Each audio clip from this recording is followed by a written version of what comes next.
നമസ്തേ, ഞാൻ ആനന്ദ്കുമാർ. എല്ലാവർക്കും ആയുർ വെൽഫെയർ അസോസിയേഷൻ്റെ പുതിയൊരു വീഡിയോയിലേക്ക് സ്വാഗതം.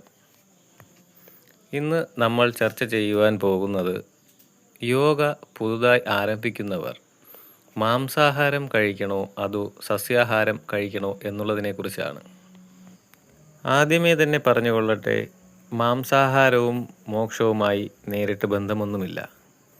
ഇത് പറയുമ്പോൾ ഒരുപക്ഷെ നിങ്ങൾ അത്ഭുതപ്പെട്ടേക്കും. എന്നാൽ സാധന അനുഷ്ഠിക്കുമ്പോൾ നമുക്ക് ഈ ഭക്ഷണങ്ങൾ കുറേശ്ശെയൊക്കെ ചെറിയ തടസ്സങ്ങൾ ഉണ്ടാക്കിയേക്കാം. പക്ഷേ നാം സാധനയിൽ മുന്നേറുന്നതിനനുസരിച്ച് ഈ പ്രശ്നം താനേ ഒഴിവാകും. അത് എങ്ങനെയെന്നാൽ നമ്മുടെ ശരീരത്തിന് ഏതൊക്കെ ആഹാരം വേണമോ അത് മാത്രമേ സാധനയിൽ മുന്നേറി കഴിയുമ്പോൾ നമ്മുടെ ശരീരം സ്വീകരിക്കുകയുള്ളൂ.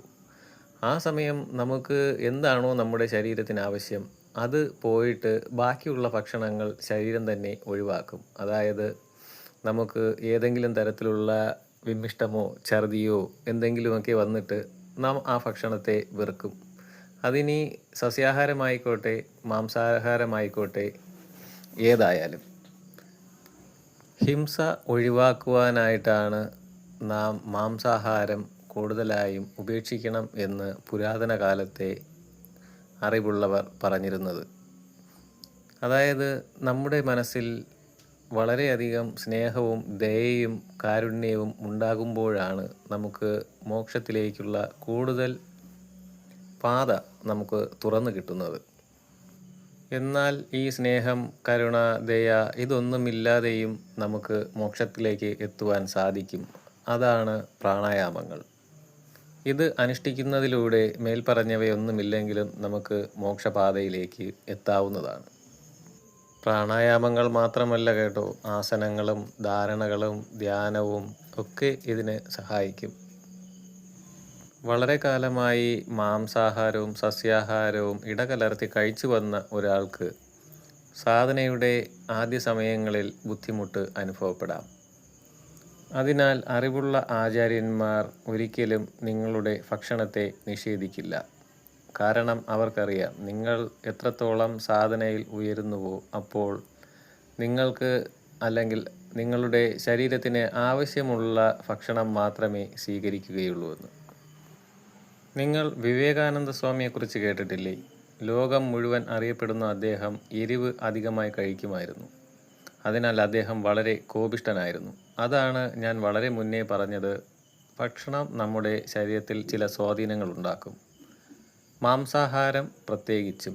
അപ്പോൾ നമുക്ക് സാധനയിൽ മുന്നേറുവാൻ ഏറ്റവും അനുയോജ്യമായിട്ടുള്ളത് സസ്യാഹാരമാണ്.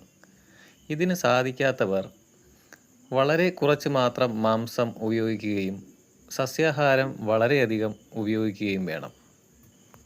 അവരവരുടെ ശാരീരിക അവസ്ഥകൾക്കും രോഗാവസ്ഥയ്ക്കും അനുസരിച്ച് ഭക്ഷണങ്ങൾ തിരഞ്ഞെടുക്കേണ്ടതാണ്.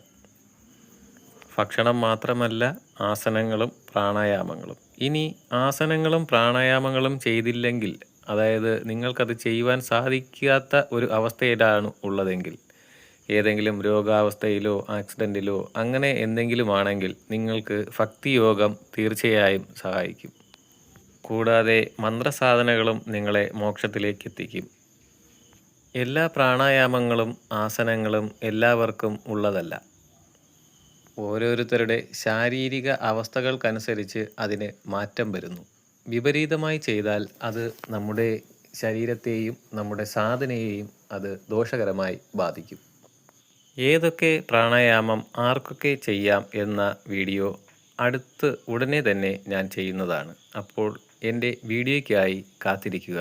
എല്ലാവരും എൻ്റെ ചാനൽ സബ്സ്ക്രൈബ് ചെയ്യുക, ലൈക്ക് ചെയ്യുക, കമൻറ്റ് ചെയ്യുക. നന്ദി.